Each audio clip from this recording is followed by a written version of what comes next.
Councillor McKenney, thank you for joining us again today as we took one final look there at Wellington, now cleared.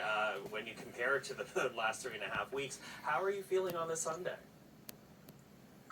Well, certainly it is good to see that that Wellington has been cleared. Kent, especially, has been cleared.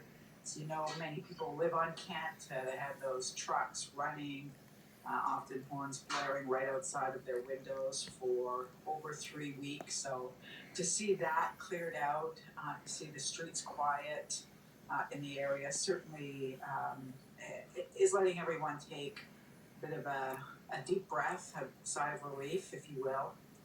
Now we're just, ensuring that the residential areas in and around where this occurred continue to be free of sympathizers to this illegal occupation coming back into the area. So it is certainly, people are cautiously optimistic today, I think, is the best way I can explain the messaging I'm receiving. Okay. This operation unfolded yesterday. We saw police pushing protesters away from Wellington, but down streets like O'Connor, down Bank Street, and in some cases Kent, trying to disperse them away from the parliamentary precinct, but going into what are residential neighborhoods just a few blocks south of Parliament Hill itself. So what was last night like for you and for people in your ward?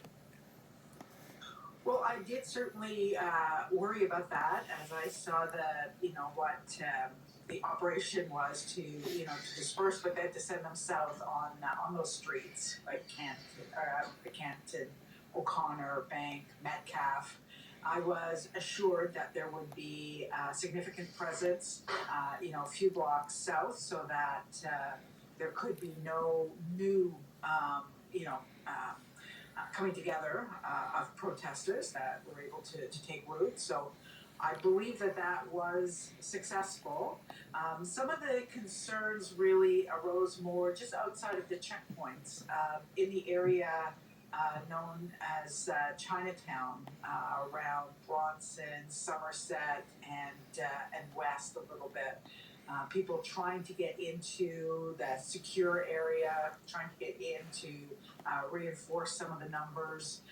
So that's where we had,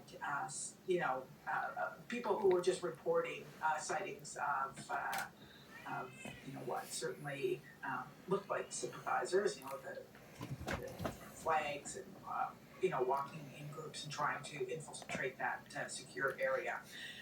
As far as I know, I went out for a walk in that area. I wasn't in the secure area yesterday, but I did go out yesterday in the evening, and there were a few, but overall it did seem to be relative, compared to the last 3 weekends, quiet. Yeah, quiet as you say. I'm wondering about when life and business might come back to normal again, because you referenced the secure area, because on the one hand you have the protesters who police are continuing to monitor and clearing out what is left of it today, but on the other you have this secure perimeter. So any idea when life might get back to normal for the area around the parliamentary precinct? So, as you've heard, police are not giving an end date. It is, things still are fluid, but, I think there's a few layers to that. One is certainly businesses and, when they'll feel safe enough to open. Then it's the people who work in those businesses who have lost, 4 weekends and maybe a bit longer of wages, mostly low income earners or young people. So, we really have to start to turn our attention to, what's going to be the fallout here. And then, the mental health toll that was taken on residents who live in that area. I think people are just right now still in a bit of shock, but I anticipate that there will be a lot of enduring trauma to deal with, and just to start to heal together and to make sure that we build back the community for everyone, and remembering always that this did not affect everyone equally. So some people were much more affected than others. So it's, back to normal. I'm not sure that we'll ever go back to where we were after something like this has occurred in our city. You know, I have less than a minute here, Councillor, but I do want to ask you, once this is all over, there will be many lingering questions. I'm wondering about the need for an inquiry of some kind. What questions, what issues stand out for you that you would like to examine post this demonstration? Oh, absolutely, and it will have to be a judicial inquiry. We can't just have an investigation into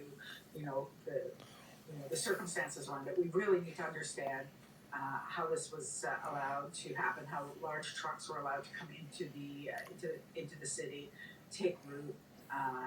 Essentially, we ended up with a movement that is rooted in white supremacy taking root in our city.